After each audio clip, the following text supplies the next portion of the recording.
At this time, I would like to introduce to you Representative Donald Payne of New Jersey. He is the chair of the foundation. We're so excited that he was able to be with us today, but he does have to get back to session, so I'm going to invite him to come up to the stage and to address all of you. Let's give a round of applause for Representative Payne.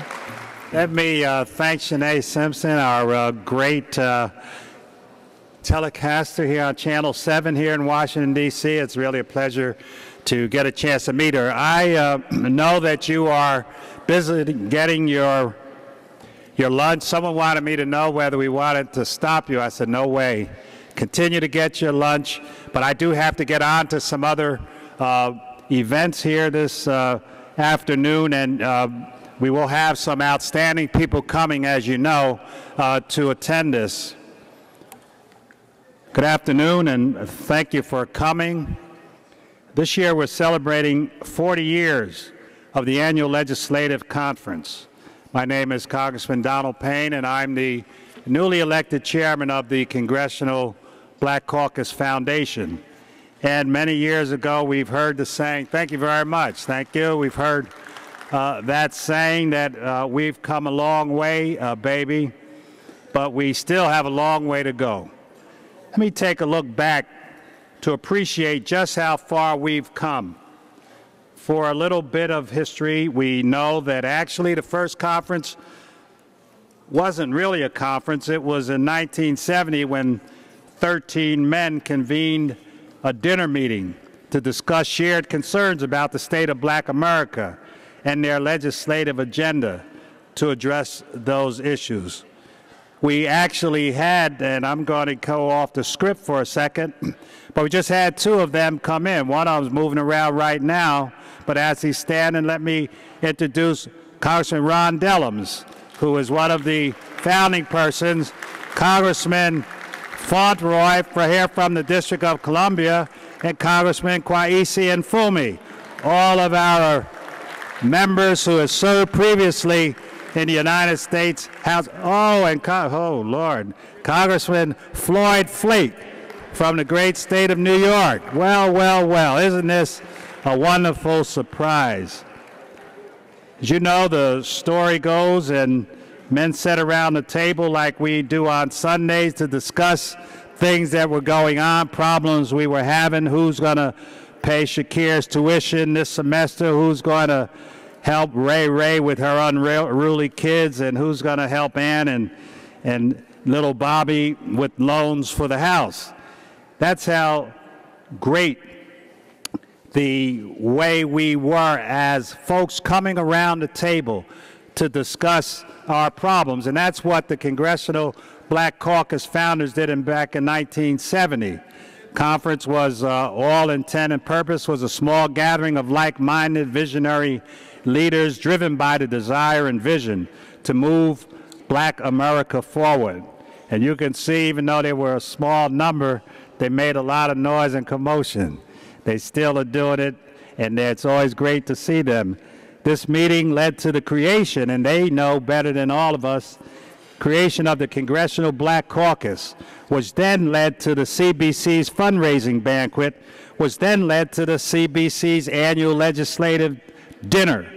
The establishment of the Congressional Black Caucus Foundation in 1976, and the CBC annual legislative conference, which finally moved to the foundation's ALC. So you have seen it's been a progression. It's been step by step. We've moved up a little bit higher. Every rung grows higher and higher, and that's how we moved this Congressional Caucus Foundation and the CBC to 42 members today from their beginnings. And it was those men who made it possible with one woman, Shirley Chisholm. Today, the annual legislative conference convenes over 12,000 attendees from throughout the nation for 4 days of intensive, provocative, robust, and thoughtful discussion, focusing on critical public policy and legislative issues that confront Black America. Key to effectiveness of the Congressional Black Caucus's legislative agenda for Black America has been the vital work of the foundation. Since its creation in 1976, the foundation has served as the working and driving force to put action to work for the caucus. Much of the Foundation's work goes unnoticed until we have our annual legislative conference. And we're going to do something about that because everyone should know the 365 days that the Congressional Black Caucus Foundation, under the leadership of Dr. Elsie Scott, continues to move the Foundation forward every day. In addition to planning and executing this event, the Foundation remains at the forefront as a public policy, research, and education institute dedicated to improving the socioeconomic situation of African Americans throughout this land. The annual legislative conference has certainly evolved to over the past 4 decades, and between the period of 1976 and 1986, a framework was created for the ALC as we know it today. The Brain Trust model was created by the founding CBC members, our esteemed colleague, the late Parent Mitchell of Maryland. He implemented the concept of bringing together a cadre of experts to discuss policy and legislation. 12,000 people were not walking the halls of the Washington Convention Center then, but they certainly are doing it today, and it would not have happened without their vision and leadership. There was no session on there was no session on a black president, social networking, and internet. The dinner was planned as we launched the Congressional Black Caucus.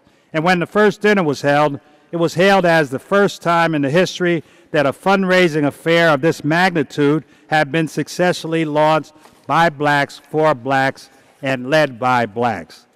The first dinner, and that's where we're here today, featured Ossie Davis, actor, orator, activist, and friend of the Congressional Black Caucus. But there was no Ossie without his partner, his wife, his friend, his buddy, Ruby Dee. Together, they have moved this country forward through their message, through their activism, through their love of all of us.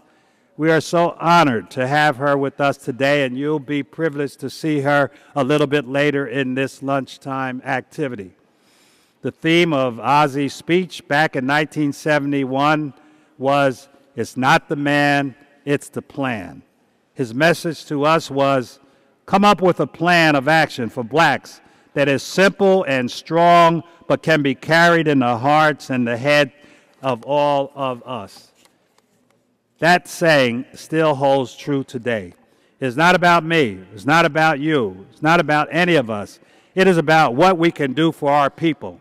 The work we do must be important to our heads and our hearts in order to move our people and our nation forward. That is where we are when we lead this great movement. And it was that great movement that led to the election of Senator Barack Obama to be the President of the United States of America. That is why we must be, thank you, you can give Barack Obama a round of applause.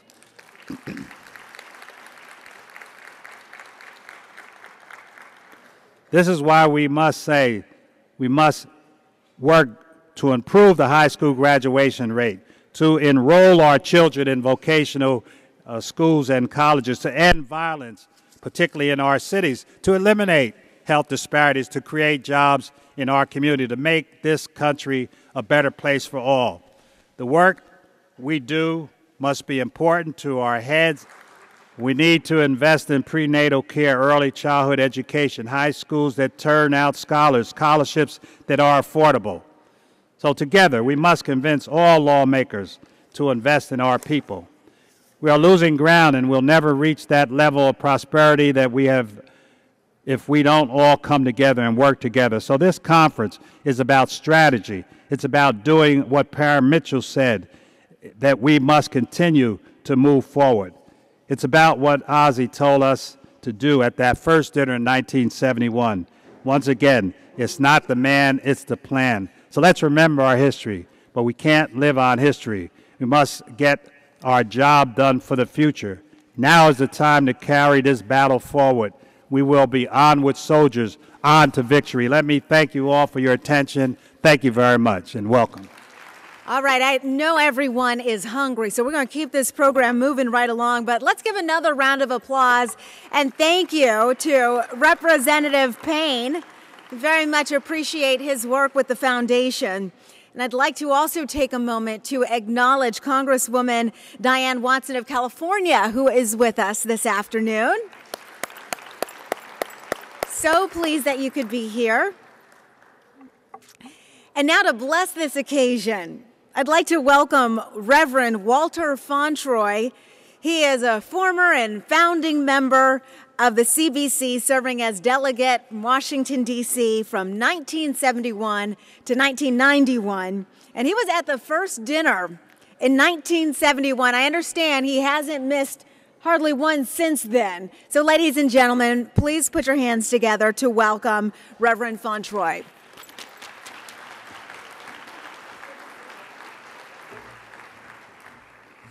Thank you. As the first elected from what was called the movement to the Congress, I was privileged to be a member of a founding member of the Congressional Black Caucus, and being the minister among them, they suggested that since pastors knew how to put on dinners, that I should organize that one. But I want to pray sincerely and meaningfully about this occasion. Let us pray. Bless the Lord, O my soul, and all that is within me. Bless his holy name. And forget not all his many benefits, who forgiveth all thine iniquities, who healeth all thy diseases, who redeemeth thy life from destruction. Father, Mother God, we come to you this day realizing that you have so arranged life that we have some sunshine and some rain, some joy and some sorrow, some peace and some pain. And Lord, we don't always understand why times of disappointment and pain, despair, and foreboding hopelessness must come. We don't understand why we have to walk, as we did 40 years ago, through the valley of the shadow of death for Martin, Malcolm, Bobby, and John. But we come today with thankful hearts that for such an hour as that, in the life of the African American experience in America, you gave us, out of the nation and for leadership of the world, 13 founding members of the Congressional Black Caucus. Our hearts rejoice as we remember each of them one by one and name by name, both living and now dead. We thank you for their sense of conscience, their response to duty, what we thought of ourselves, our fellow men and women, and of our God. We thank you for our founding chairman, Congressman Charles C. Diggs of Detroit, Michigan. We thank you for Dr. Ron Walters, his prized staffer, who in your divine wisdom you called home to be with you on last Friday evening at 7 p.m.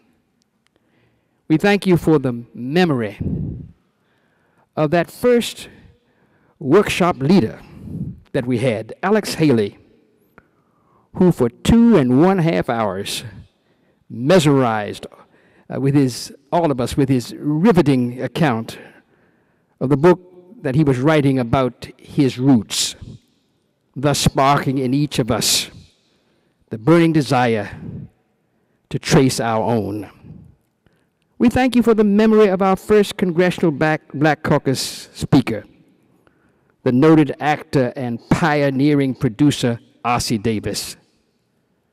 We thank you for his now immortal appeal to members of the Congressional Black Caucus to give us a plan of action, a black 10 commandments that we can carry in our hearts and minds and reach out and touch and feel the assurance that there's behind everything that we do a simple, moral, intelligent plan that must be fulfilled in the course of time, so that even if our leaders one by one fall in battle, someone will stand up at the funeral and say, brothers and sisters, our leader died while we were on page 3 of the plan. Now that the funeral is over, let's proceed to page 4. For it's not the man, he said, it's the plan. It's not the rap, it's the map. As we now stretch our minds back across the chasm of those years to touch down on that evening, that Saturday evening in 1971 at the Washington Hilton Hotel in Washington, we ask now that you give us a greater vision of our task in this, the Obama era of world history, that of providing technical and competent leadership for the whole world generally, and for people of African descent in particular, in continuing our struggle to end the barbarism of war, the decadence of racism, and the scourge of poverty on our watch. It is in the name of all the saints who from their labors rest, from Kente Kunte to Dorothy Irene Height, to our now late and lamented Dr. Ron Walters. And in your blessed name, that we pray, you who are the God of our weary years, the God of our silent tears, thou who hast brought us thus far on our way, thou who hast by thy might led us into the light, would you keep us forever in that path, we pray, lest our feet stray from the places, our God, where we met thee, lest our hearts drunk with the wine of the world we forget thee. Shadowed beneath thy hand, may we forever stand true to you, true to our native land. Amen. I'm Elsie Scott, President and CEO of the Congressional Black Caucus Foundation.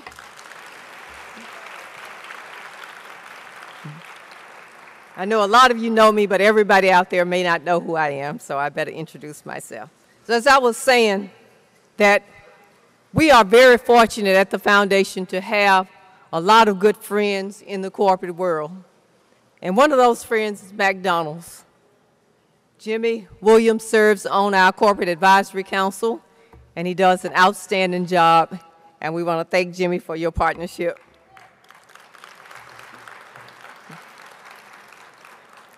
But here today representing McDonald's is Karen Wells. And because Karen has a flight to catch, we want to accommodate her schedule and give her the opportunity to greet you. Karen is the Vice President of Nutrition and Menu Strategies for McDonald's. And we are just very proud of the relationship we have with McDonald's. We look forward to doing even more things, especially as we move forth into doing more around anti-obesity and nutrition. So please welcome to the podium, Karen Wells. Good afternoon, everyone. Thank you, Dr. Scott, for that very warm welcome. And I just want to say again, my name is Karen Wells, and I'm responsible for nutrition and menu strategy. That's code word for all the great new products that we bring to you in terms of beverages and food. But first, I'd like to make sure that I say a special thank you and congratulations to the Congressional Black Caucus and the Congressional Black Caucus Foundation, really for 40 years of a tremendous great work. I'd also like to take the time to say a special thank you to Congresswoman Barbara Lee, to Chairwoman of the Congressional Black Caucus, to Congressman Donald Payne and all the great words that he shared with us today. And a special thanks to Jimmy that's on our team and Dr. Scott, who worked so closely together for us to sponsor today. We are delighted to be a sponsor. We remain committed to the partnership that we have with the Black Caucus. We have a number of African-American owner-operators that are also partnering with the Black Caucus, and we look forward to the continued partnership. Now, I know you're eating, so I'm only going to take a few minutes just to let you know a few things about what I do and also our commitment moving forward. Now, I've been at McDonald's for close to 20 years, And in my role currently as being responsible for nutrition and menu strategy, we remain committed to bringing you great food all the time, like the smoothies that we have, the oatmeal, fruit and maple oatmeal that we have right here in Baltimore, Washington area, as well as our premium salads, apple dippers, just to name the few. But I will tell you that our commitment remains that we will provide choices that will fit the nutritional needs of our customers, and also with all that is related to children's well-being, our goal is to continue to evolve our menu and also partner with the Congressional Black Caucus on solutions for children, particularly our children in the African American community. So once again, thank you for having us. We're delighted to be here. Unfortunately, I do have to leave and take a flight, but enjoy your meal. Take care.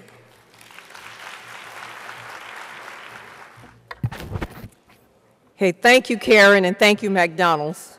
We have another sponsor here today who also has a long-term relationship with the CBC and with the CBC Foundation, and that's Ford Motor Company. I think Ford has had a representative on our board, or at least as long as I've been around CBCF, but much earlier than when I came to the foundation. And we are very pleased to have representing Ford today is Ms. Pamela Alexander. And this is a woman that many of you know and others of you need to know. She's the Director of Community Development for the Ford Motor Company. Please welcome Pamela Alexander. Thank you, Dr. Scott. And I don't think you need any introductions, so you just skipped right over that in the beginning because I think everyone here knows about the hard work that you do. Good afternoon, everyone. I am thrilled and very honored to be here with you this afternoon, representing the approximately 150,000 worldwide Ford employees. As our CEO, Alan Mulally, is very quick to say, we are one Ford. Whether it's our employees back in Dearborn or our dealers all over the world, I am joined by several members of the Ford family today, including leadership from the UAW and our Washington office. And we are happy to be here to support CBC. As Dr. Scott mentioned, I'm Director of Community Development. I'm at Ford Motor Company Fund, which is the philanthropic arm of Ford Motor Company, for those of you who are not aware. Over the past several years, our investments, and they are investments in community organizations, have been in the hundreds of millions. And I think that says a lot about the company, given the economy over the past several years. And many of these funds have been directed at the African American community. We have an advertising campaign that maybe some of you have heard on the marketing side that says we're all in. But that also very much describes our philosophy with community organizations. We are all in. We have 3 funding priorities: education, through our scholarships that we provide to scholarship students. We have a high school curriculum Ford Pass. And also because, like you, we find it unacceptable that there are schools out there with 30% and higher high school dropout rates, or even worse, 30% or higher middle school dropout rates. We are very involved in anti-dropout and dropout prevention programs. Our second priority is safety. The leading cause of death for teenagers is car accidents. For the past several years, we have had a program called Driving Skills for Life, where we go hands-on into communities with professional drivers and instruct teens on the mistakes that we know they make, which are mistakes that are specific to teens in those first few months. And then finally, our third priority is our shared legacy, which sounds a bit broad, but what it really means is celebrating that which makes us proud as Americans. In the African American community, we have our exhibit Freedom Sisters, which has been traveling the country for 3 years, celebrating the women of the civil rights movement. Many members of Congressional Black Caucus are on the Committee of Honor for that exhibit. And also, we were one of 2 corporate funders of the Statue for Sojourner Truth that went into the U.S. Capitol, which is something we're also very proud of. We just want you to know we are all in. It gives me great energy to see all of the energy at caucus here. We can't do anything we do in the community without great partners like the foundation. So, of course, I have to recognize Dr. Scott and all of her staff and the leadership of the foundation, as well as all of our members of CBC who are out fighting for the community every day here and in Washington. So thank you for your efforts as well. And thank you for being here this afternoon. Let's give one more round of applause to Ford Motor Company and McDonald's for their support of this wonderful cause. And ladies and gentlemen, I want to formally introduce to you the 2 co-chairs of ALC who are both with us at this time, I understand. We mentioned that we have Congresswoman Diane Watson here from California. And we also we're privileged to have with us Congressman Elijah Cummings from the great state of Maryland. They've had an opportunity to hear from her a little bit earlier, but she didn't get her formal introduction. So, ladies and gentlemen, I'd like to present to you again the woman who makes all of this possible, the president and the CEO of the Congressional Black Caucus, Dr. Elsie Scott.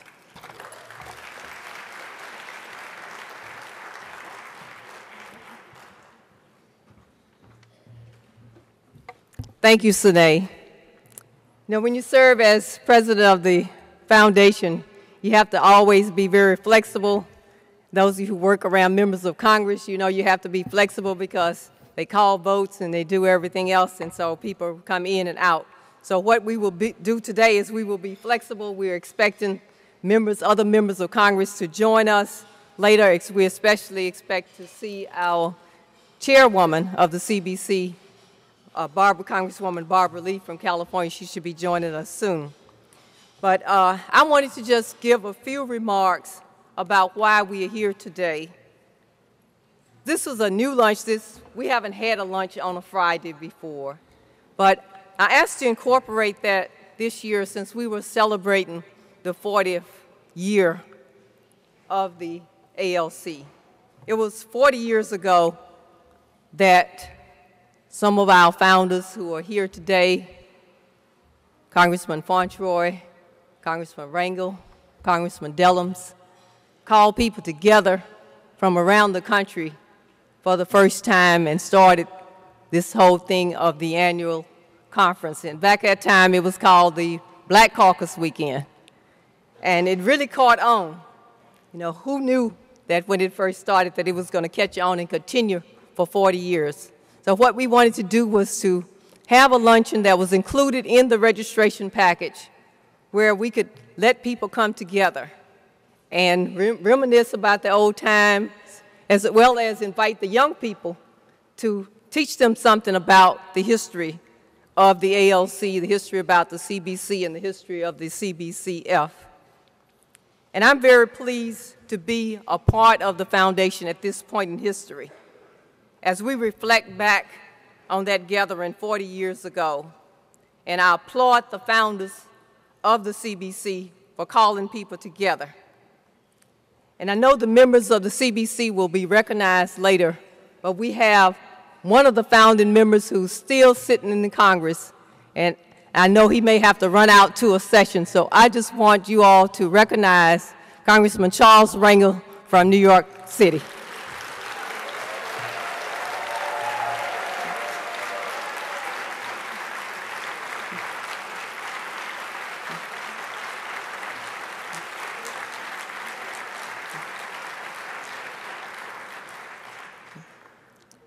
Many things have occurred over 40 years.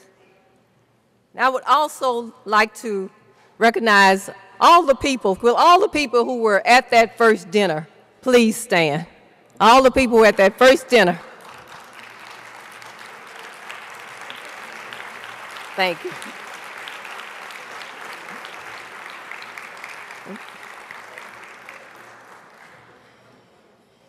You know, there's a woman in the audience today, Dr. Lavonia Ellison from Durham, North Carolina, who reminds me every year that she has not missed a year.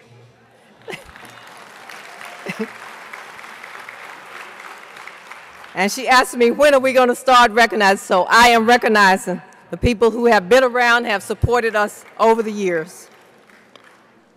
Said over 40 years, many things have changed. And one of the big changes is that we now have our first African-American president of the United States.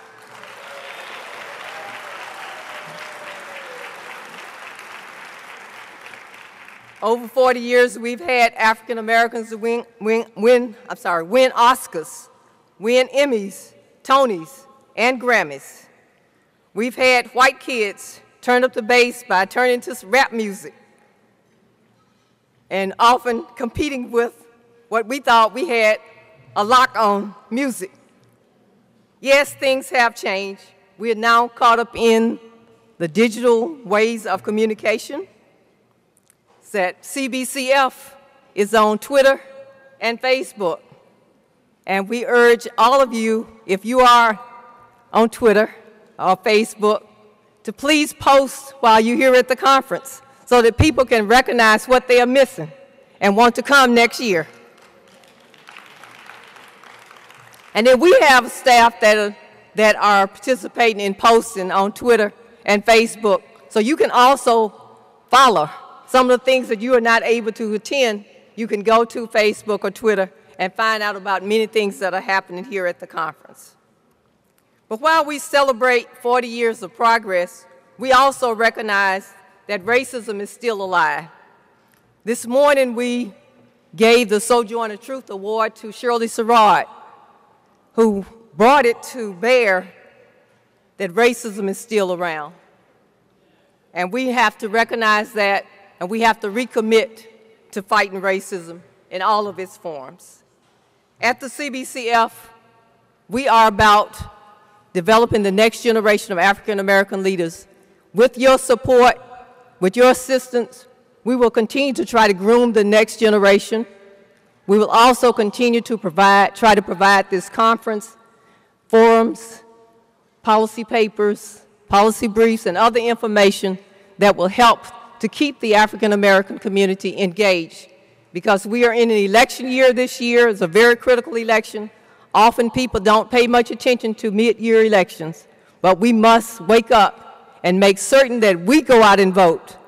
All of us must commit to voting.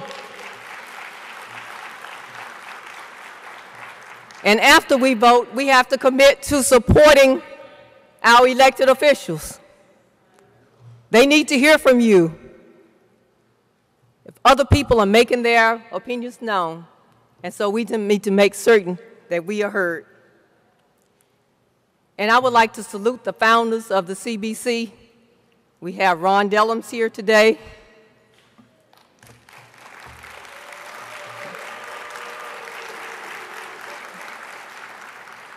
And has Mr. Fontroy left?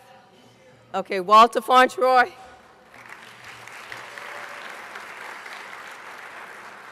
And I've already mentioned Mr. Rangel. So we want to thank you for founding this organization. And I'm sure that the ones who have come behind you, thank you, and they recognize that you are they're standing on your shoulders, and they want to keep the dream alive and make certain that they continue to be the conscience of the Congress. Thank you very much. All right, ladies and gentlemen, we have a special treat for you today. I want you to picture this. It's June 18th, 1971, D.C., summer day, temperatures in the 80s, a little bit of rain earlier in the morning. To attend the first ALC dinner, though, you might have hopped on a Greyhound bus from Alabama, or you might have saved up all year long to catch a flight in from California. But to be sure, you had your hair done, you had your shoes shined, you had on a freshly pressed dress or suit, so clearly not a lot has changed in that department. Everyone looks fantastic today. But ladies and gentlemen, I want you to sit back and enjoy what happened at the first ALC dinner. Take a look. Imagine Ozzie Davis. Ladies, gentlemen, brothers, sisters, and friends, this is a historic occasion, a moment we have dreamed and worked and fought for longer than we ourselves have been alive. The light that kept our fathers and our mothers tuned in to possibilities of a better future when they were slaves. The insights they gleamed, the hopes they hoped, the prayers they prayed have come one step closer to being answered by what you have collectively done by your presence here tonight. I have been told that there are 2,800 of us here, and we occupy facilities which were meant for 2,400. That's a pretty good indication of what price we place on our freedom and on the men and women who are dedicated to fighting for it. At the time when Dr. King died in 1968, he was in the process of organizing his forces in calling upon his people to come one more time to Washington, D.C. And I have a feeling, had he come that time, he would not have said, "I have a dream." He would have said, "I have a plan." And I feel that that plan that he might have had would have made the difference. You know, it might do us some good to examine some of the plans our previous leaders have had actually worked. And perhaps it's a great misfortune that we were not able to get from them, either individually or collectively, just what they had in mind. And that is why tonight, the burden of my appeal to you, the 13 Congressional Black Caucus members, to give us a plan of action. Give us 10 black commandments. Simple, strong, that we can carry in our hearts and in our memories, no matter where we are, and reach out and touch and feel the reassurance that behind everything we do, there is a simple, moral, intelligent plan that must be fulfilled in its due course of time. Even if all our leaders fall one by one in the battle, somebody will rise and say, "Brother," someone will rise and say, "Our leader died on page 3 of a plan. Now that the funeral is over, let us proceed to page 4. And that's what we need from our leaders now. From our noble 13, now 42, we need that they think the problems out, that they investigate possible solutions, codify their results, and present their programs to us, the people, so that we may ratify what they have thought and organized and left to us as a program of action. To make it clear, let me go back in history a little. We came to this country not out of our own free will. We came on the boat as slaves. We became slaves in the South and in the North, and that was our designation, and that was our station. And no matter what you might say against slavery, how much you might abhor it as an economic system, slavery did have one advantage. It had 100% job security. Now I can see that you're beginning to get the message.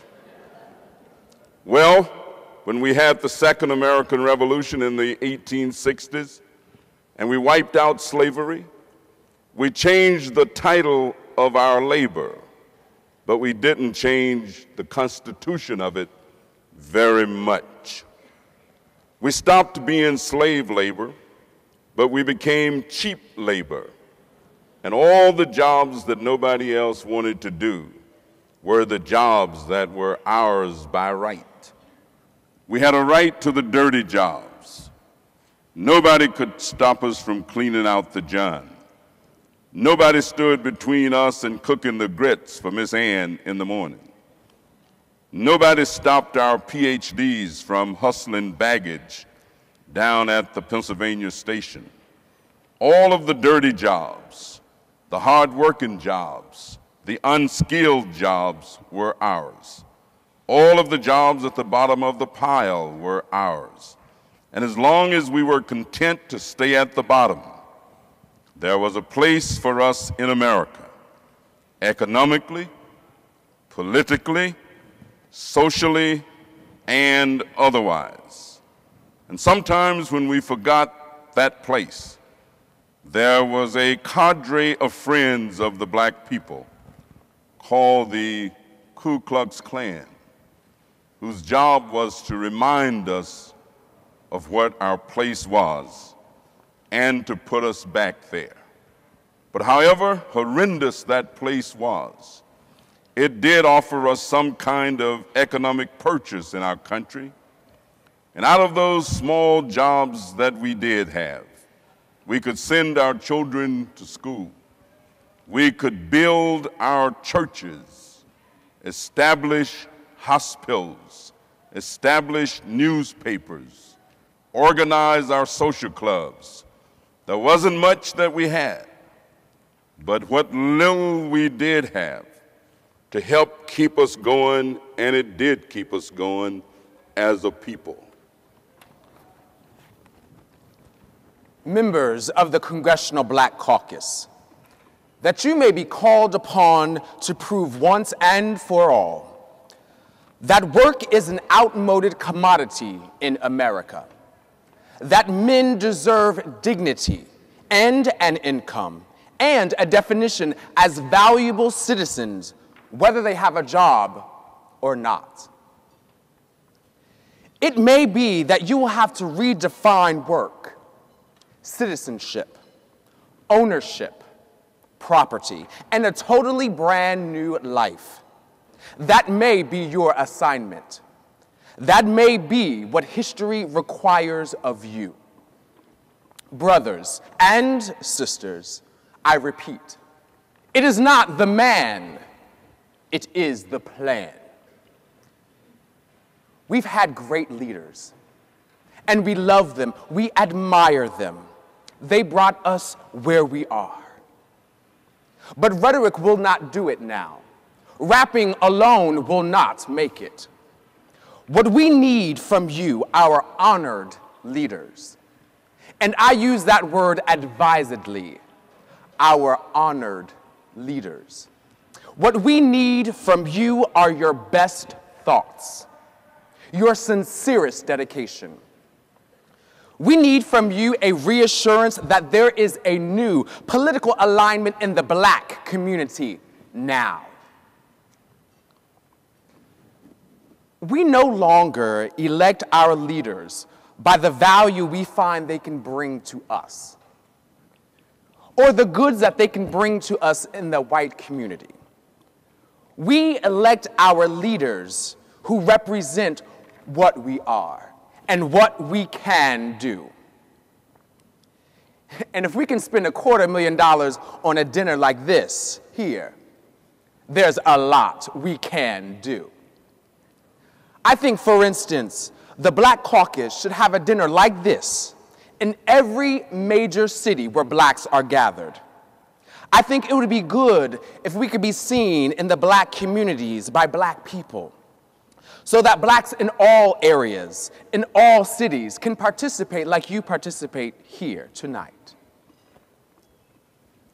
Let me say in closing, that though I see the economic structure of our society, and I see the unemployment rate creeping higher, so that now even executives face an unemployment rate of 6%. And I know what that means for the black community, though it is dire. We see drug addiction. We see our inner cities decaying. We see much of what we hold dear, the imminent collapse.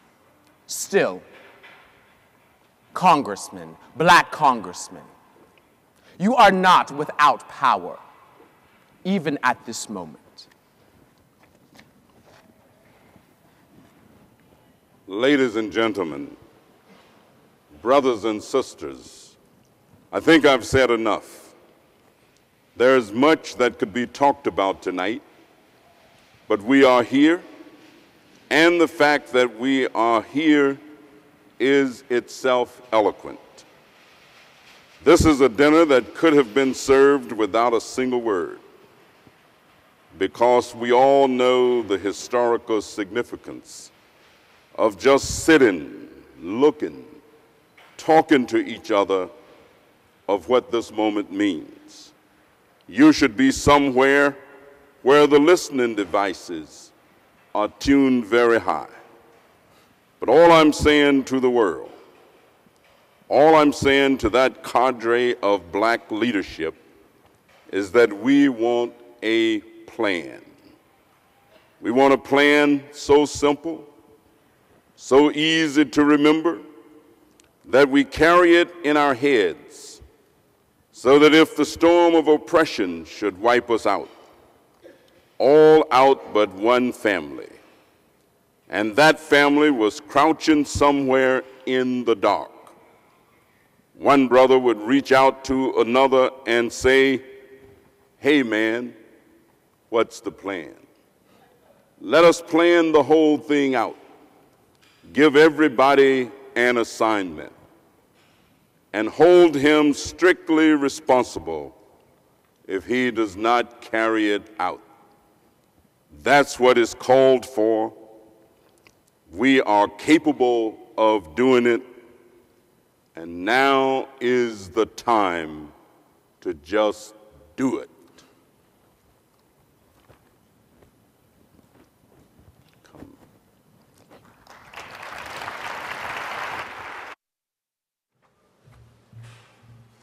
Was that not spectacular?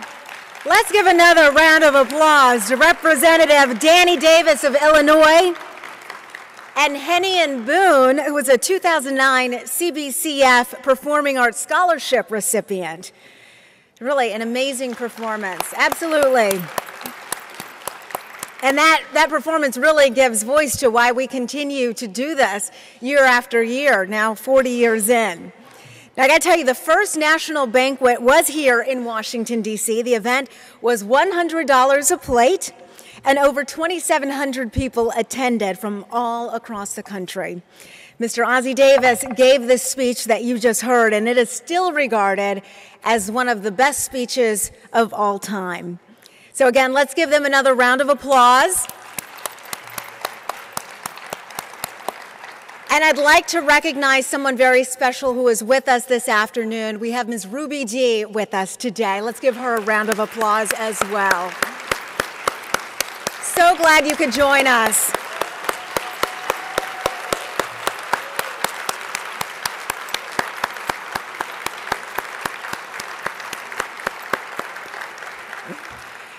At this time, I'd like to introduce one of the co-chairs of the ALC, Diane Watson, to bring some greetings.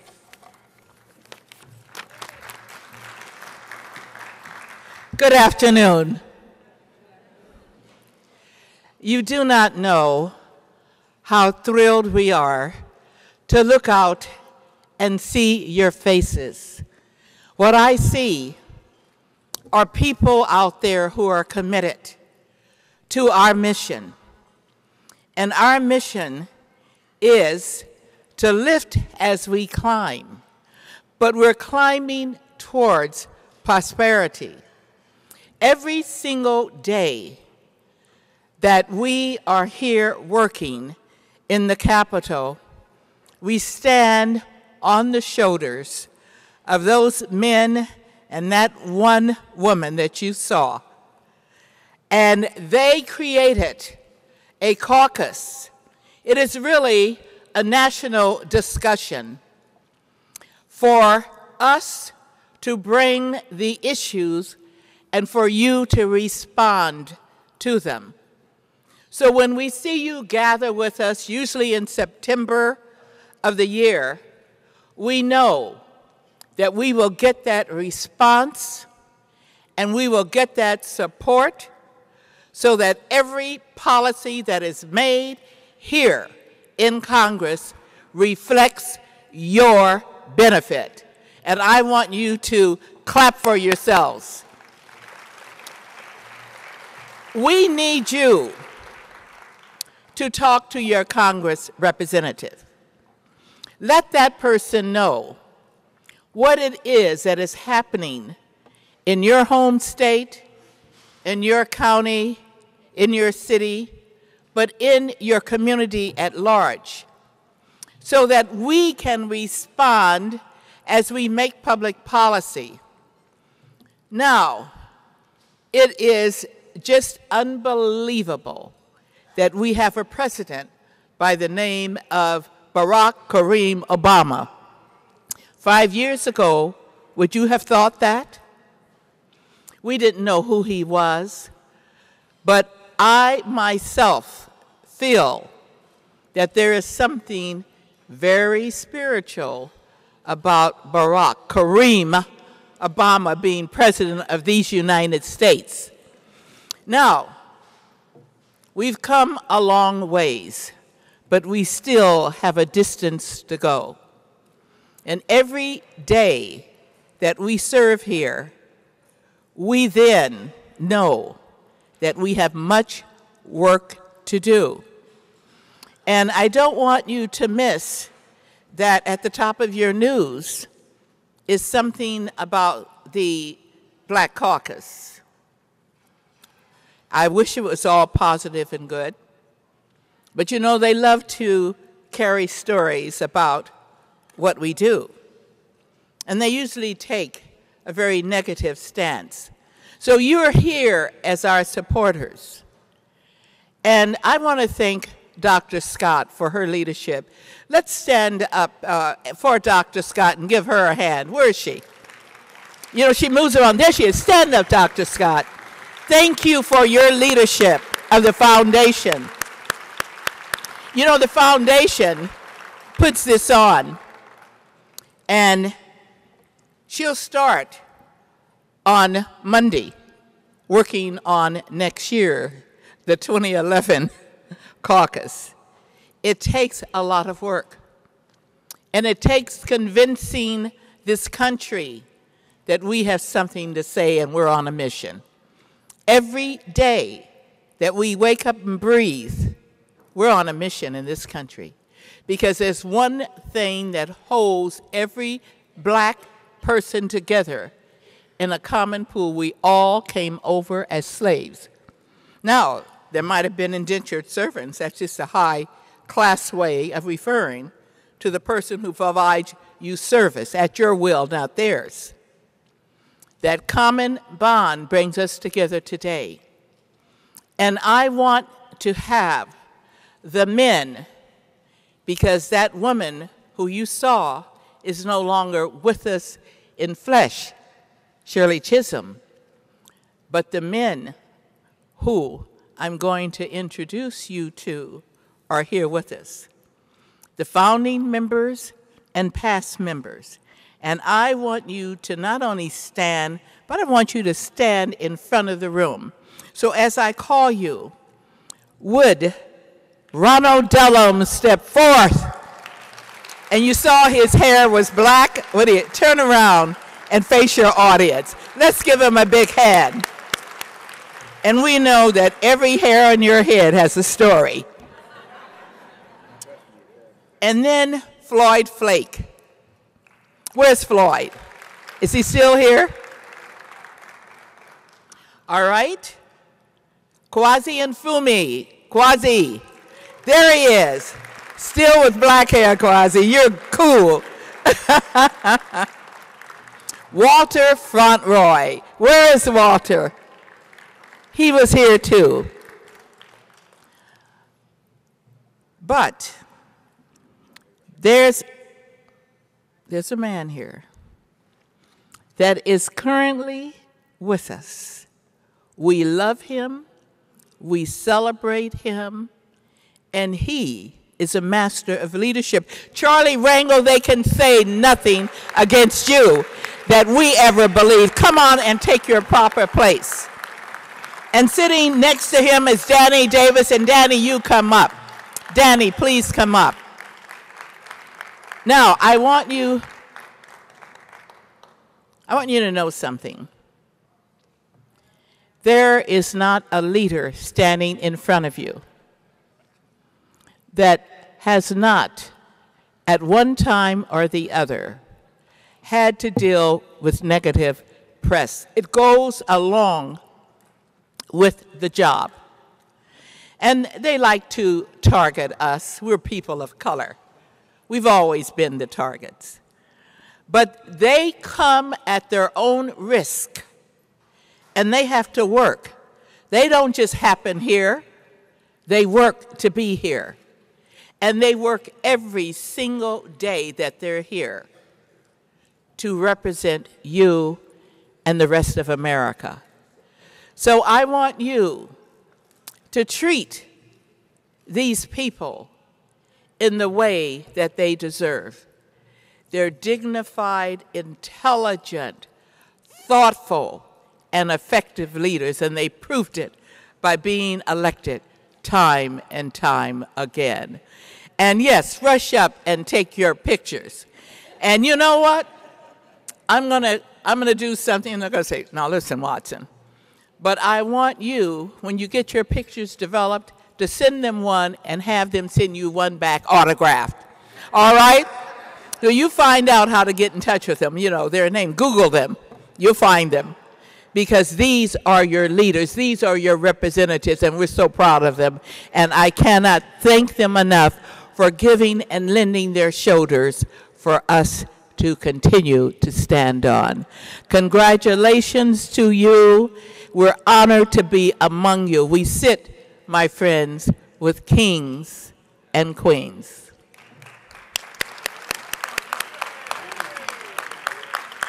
I'm still working. You'll find thousands and thousands that feel the same way. And Ron Dellums, you're with us in California. You're in Oakland. And I think Ron would back me up. We're 3,000 to the west, miles. And we feel that way about you. We love you, and you will always be with us. Ron, please. Thank you. Thank you very much. You've heard a lot of speeches, so I will be very brief. Since 1971, there have been many changes. I remember the first Congressional Black Caucus dinner, when they called my name, I ran up on the stage. I was wearing a white suit and I had a black afro. There's still pep in my step and glide in my stride, but I'm wearing a dark suit and I have a white afro. But on a serious note, I want to say that we came together in 1971 against the backdrop of a very tumultuous era. We were audacious people. We didn't come to Congress to be political dilettantes. We came to Congress to bring the fervor and the passion of the movement to the floor of the United States Congress. We had the audacity to try to change the world. And in many ways, our generation did change the world. But here are the differences. The first mistake we made was we thought we had the luxury of time. Your generation does not have the luxury of time. Secondly, we fought because we thought it was the right thing to do. You must now fight because it is the only thing to do. Your very survival is at stake. Lastly, I want to say this. Charlie and I come from a generation where we joined hands and we sang, "We Shall Overcome." It's a beautiful hymn. We've just been singing it too damn long. At some point, you must overcome. If there's any message that I would send to you, because I spent nearly 28 years here in the Congress, I am now back at ground zero as the mayor of a city. People are suffering and dying in the cities and the towns of America. The level of urgency is extraordinary. What is happening in this country is frightening and compelling. And this reactionary movement that is going across the country cannot continue to go without you standing up and pointing out that there must be implications. If a 75-year-old dude like me can still have passion, then your generation must change this world and do it now. Ron still's got it. Has Ron Dellums got it? My brothers and sisters, my message is not nearly as eloquent as Ron, but I want you to know in no uncertain times that we had no idea that we were making history. Ruby, Dee, your husband, Ozzie, probably knew. That's why he set out this plan. But you have to remember today, as Ron Dellums has said, this is your time. And if you take a look at the poverty figures that came out this morning, they're talking about us. The people who die in the military, they're talking about us. The people that are warehoused in our jail, they're talking about us. The schools that are failing, they're talking about us. The lack of having the technology to compete in an ever-competing society, they're talking about us. Life expectancy, they're talking about us. The least educated, the ones that deserve and need health care, that's us. So how long can we wait without overcoming? I want you to think that each day of your life, you have the opportunity to say that you're doing something to change it. I close by sharing with you how easy I know it is to be in the position that you find yourselves today. In the early 60s, I was asked to march with our beloved Dr. Martin Luther King from Selma to Montgomery, Alabama, 54 miles. I said, no thanks. I pass. I got bad feet, and I ain't thinking about walking 54 miles. But I will go down there, have my picture taken. And I did go down with Ralph Bunche and Dr. King and John Lewis and Andrew Young. And I have to say I was pretty clean. I had my cashmere coat on and my pointed toes, floor-shine shoes, my stingy brim, and took the pictures, and I had a round-trip ticket to get me back to New York. But then it started to rain. And I saw these old folks. I was relatively young. Instead of running away from the rain, they started going in their bags and putting out plastic and putting it around their worn, torn shoes. So a little bit of conscience said, well, I'll march with them a couple of blocks, get a cab, and get back to LaGuardia, New York. I had no idea they didn't have any sidewalks. Before I knew it, I was walking in the woods. No lights, no photographers, no TV. And as I walked and found out I couldn't get back, no cabs, I walked the 54 miles and I cussed every step of the way, wondering how in the hell did I get caught up in something like this? It was only after that that I found out that as a result of that march, the civil rights law was passed, the voting rights law was passed. I was able to get to this Congress, which was not even a dream at that time. And the whole idea of folks being able to vote all over and to have the honor to say that 13 of us formed a caucus, that because of the cause, because of the voting rights law, our 13 became 26, 36, and now it's 42 members, and one of our members is President of these United States. Don't you think now that you're not living in historic times, with a historic president, with a historic agenda, and with a map, not just a map, but a plan to get us out of where we are today, so that when we talk about constitutional rights, it doesn't make any difference if we were the furthest thing from their mind. This land is our land. Tomorrow belongs to our children and our grandchildren. Let them have the technology and the health and the will to move forward, so that at the end of the day you would remember that you, just you, made a difference in the lives of those that follow you. God bless you.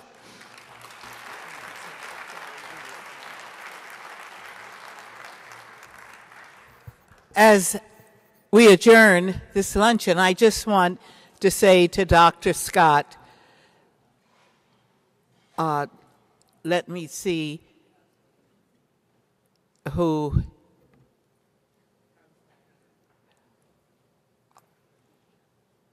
Oh, okay, bring her up.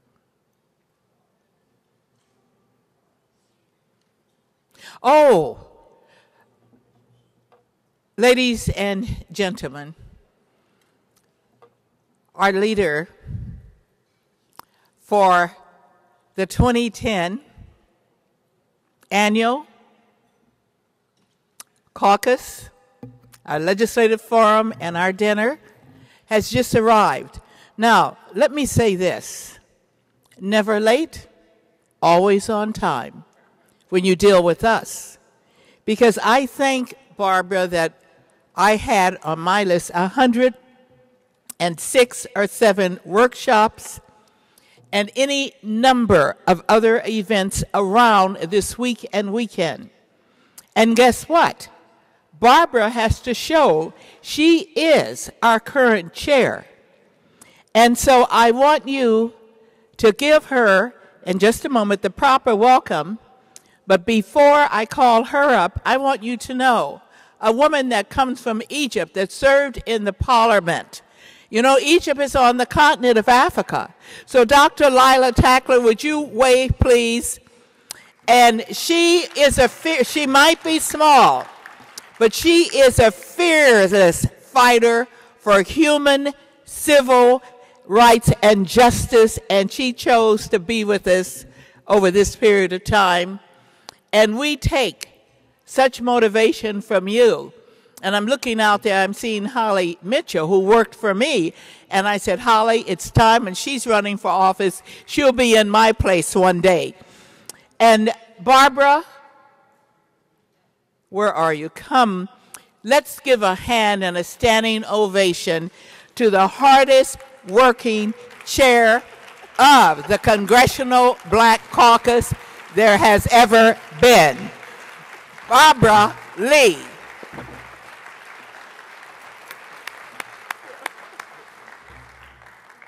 Well, good afternoon. I apologize for being late, but I think my sister, Congresswoman Ambassador Watson, has kind of laid it out there. And I know you all have had a wonderful luncheon and program. And I just want to say to Diane, thank you so much for your leadership. Thank you for your voice. Thank you for such a great weekend. She and Congressman Cummings are co-chairing this weekend. And hasn't it been an exciting weekend? It's been really wonderful. Very focused, very inspirational. To Elsie Scott and to the staff, everyone with a voice, let me thank you for your leadership at the foundation, but also for this wonderful, great project that really is documenting the history and the legacy of the Congressional Black Caucus. I just have to take a moment to acknowledge all of the former members. I know Chairman Rangel, where's Charlie? Charlie still here, just spoke, and all of the 13 founding members, because I formerly was an intern and then a staff member to the great statesman, warrior, congressman, now Mayor Ron Dellums. Ron Dellums, I just want to say thank you so much for being my friend, for paving the way for me, for teaching me, for being the great human being that you are. So many of us, give Ron a round of applause, because so many of us got here because of people who mentored us and who taught us and who gave us an opportunity. There are very few African Americans, very few women on Capitol Hill in the day. And Ron hired me. And that opened up a world of possibilities. And I tell you, I wouldn't be here today as a member of Congress had it not been for Ron Dellums. So thank you again, Ron. Those 13 founding members did so much of this for us. Let me just read to you, and I went back to look at the CBC's original mission statement. And in that statement, this is 40 years ago, it is written, the founders, and let me just say, their statement, their mission statement was very simple yet very profound. It said, we're in existence to positively influence the course of events pertinent to African Americans and others of similar experience and situation, and to achieve greater equity for persons of African descent in the design and content of domestic and international programs and services. Now, that was in their original mission. For 40 years now, the CBC remains just as necessary, just as relevant. And we, of course, witnessed one of our own ascend to the highest positions in this land, our great President, Barack Obama, former member of the Congressional Black Caucus. So this weekend, as we enter the 40th year, we celebrate those 13 members who really did pave the way for this historic moment in our nation's history so that Barack Obama could be elected as our president. And, of course, we celebrate all of those whose steadfast shoulders that we continue to stand on. And so all of the members of the CBC, I don't know if they've been introduced yet. Have they been? I just see Congressman Danny Davis. Danny, thank you so much. You know, as chair of the Black Caucus, I tell you, Danny has been so focused and so instrumental in much of what the CBC's agenda has been. And so I just have to congratulate you, Danny, and thank you. And I see my friend Kwaisi, a former member of the former member and former chair of the Congressional Black Caucus. Thank you again. We've known each other for many, many years. And, you know, I had really the privilege to know some of these great giants, Congresswoman Barbara Jordan, Congresswoman Shirley Chisholm. You know, there were so many members of Congress who have since passed that I had the privilege to get to know when I was a staffer here. And so thank you, Dr. Scott. Thank you, A Voice, for documenting this great history, because it is not only black history, this is American history. This is American history. And I know Ruby Dee has been introduced and saluted, and I just have to say to Ruby how much she means to all of us, including myself. She's a creative genius. It's really amazing that, that your work, that plan that you and your husband talked about is a living plan and still is with us today as we complete our 111th Congress of the United States House of Representatives. So thank you again, everyone. Thank you for being here. Diane, thank you again for this weekend, and have a wonderful time. God bless.